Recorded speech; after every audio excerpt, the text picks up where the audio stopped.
हमें अंग्रेजों ने 1947 में अंधेरी गली के मुहाने पे छोड़ के गए थे। तो उस वक्त से धीरे धीरे सुधार हो रहा है। इसमें दो चीज़ें की ज़रूरत है। जो लोग अपने आप को पुरुषवादी समाज समझते हैं कि सब कुछ पुरुष ही कर सकता है, तो हम उन लोगों से पूछना चाहते हैं कि तुम 1947 से लेकर 2020 तक क्या कर रहे हो, क्यों नहीं देश आगे गया?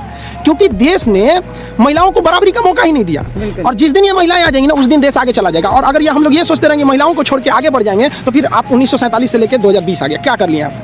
एक पुरुष को अगर आप कह दीजिएगा ना कि जेब में 1 किलो का ताला लेके घूम जाए, उसका नहीं घूमेगा, उसको भारी लगने लगेगा। लेकिन एक महिला अपने पेट में 5 किलो का बच्चा लेके सुबह सबसे पहले उठती है, घर का सारा काम करती है, उसके सबसे बाद में सोती है, और कहते हो कि महिला कमजोर होती है। बारे भाई पुरुष समाज यहाँ पर, तो ये गलत है। बराबरी जिस दिन आप देखिए अमेरिका में जो भी देश आगे हैं, किसी हम पर्टिकुलर जो आगे हैं, वहाँ महिलाओं को बराबरी का अधिकार मिला है। वो समाज का एक अभिन्न हिस्सा है। अगर आप उसे दरकिनार करते हैं तो कभी आप एक उज्जवल समाज की कल्पना कर ही नहीं सकते। जिंदगी में आपसे भी कुछ गलतियां होंगी, और गलती किससे होती है? जो काम करता है, मेहनत करने वालों से ही तो गलतियां होती है। निकम्मों की तो पूरी जिंदगी निकल जाती है दूसरों में कमी ढूंढते ढूंढते। देखिए, सफलता और असफलता में थोड़ा सा का अंतर है। सफलता आपका परिचय दुनिया के सामने कराएगी, और असफलता दुनिया का परिचय आपसे करा देगी। इसलिए सफल जरूर रहिए।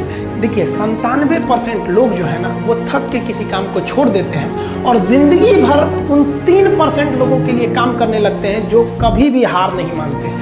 मेहनत बता देता है कि परिणाम कैसे मिलेगा, वरना परिणाम तो बताता ही है कि आपका मेहनत कैसा था। रही बात रिजल्ट की, तो एक बात आपको बताते हैं, रिजल्ट जब भी होगा तो वह आपके पढ़ने से होगा। कोई भी वैकेंसी में आप देखेंगे, बहुत से ऐसे लड़के होते हैं ना जो बहुत पढ़ते हैं लेकिन रिजल्ट नहीं होता है, और कुछ कम पढ़ के रिजल्ट हो जाते हैं। रीजन क्या है? आप कितना पढ़ते हैं ये मायने ही नहीं रखता है। मायने ये रखता है कि आपने क्या पढ़ा है, क्या जो चाहिए वो पढ़ा है कि नहीं। अब क्या है कि मान लीजिए हम तो भाई साहब PhD कर रहे हैं, हम उठा के पोथा पथरी आपको PhD वाला दे देंगे, तो आप तो कहेंगे वाह रे भाई साहब, खान साहब मास्टर तो बड़ी बुद्धिमान हो यहाँ पे। तो भाई आप तो फ्रस्ट्रेट हो जाएंगे, आपको तो लगेगा कि नहीं हमने जानकारी बहुत दे दिया है। तो भाई PhD का चीज PhD के लिए है, आपका कंपटीशन का अलग चीज हो जाता है। एक लेवल रखना है ना आपके कंपटीशन के एग्जाम में, PhD वाली चीजें। समय के साथ आप कभी खिलवाड़ मत कीजिएगा। दुख की बात यह है कि समय बहुत कम है, लेकिन सुख की बात यह है कि अभी भी समय है। लेकिन समय के पास इतना समय नहीं है कि आपको दोबारा समय देगा। वक्त नहीं लगाइए आपको यह निर्धारित करने में कि क्या करना है, वरना वक्त निर्धारित कर देगा आपका क्या करना है। भौतिकवादी इस समाज में भाई भाई में तकरार बढ़ते जा रहा है, ये सबसे गलत है।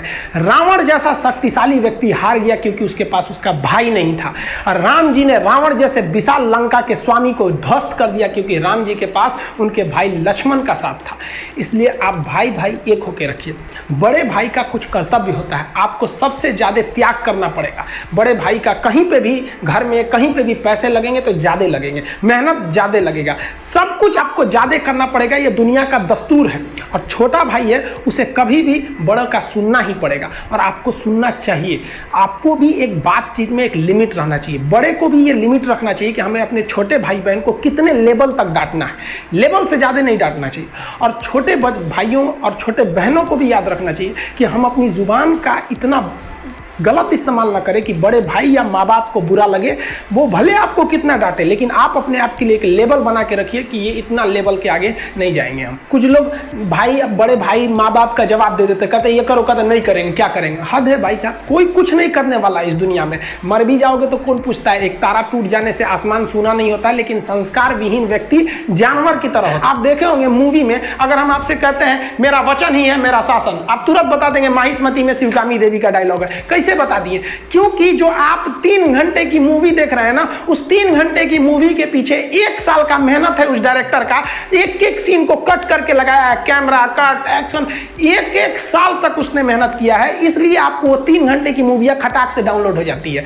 और वही मास्टर साहब स्कूल में पढ़ा देंगे, तो एक बार स्कूल में पढ़ो, एक बार घर में पढ़ो, एग्जाम के टाइम रिवाइज करो। अरे भाई साहब, एक चीज 20 बार पढ़ेगा आपको पढ़ाई को फिल्म की तरह पढ़ना है। हम कहते हैं आप अपना नाम नहीं भूल पाते हैं, लेकिन पढ़ाई कैसे भूल जाते हैं? तो इस तरह से पढ़िए कि एक तो मूवी आई थी ना, जब तक है जान, तो पढ़ने के समय ये ध्यान दीजिए कि आज तो हम पढ़ रहे हैं, दोबारा तब तक नहीं पढ़ेंगे जब तक है जान। आप भूल ही नहीं सकते हैं। इस तरह से पढ़ाई करिए यहाँ पर।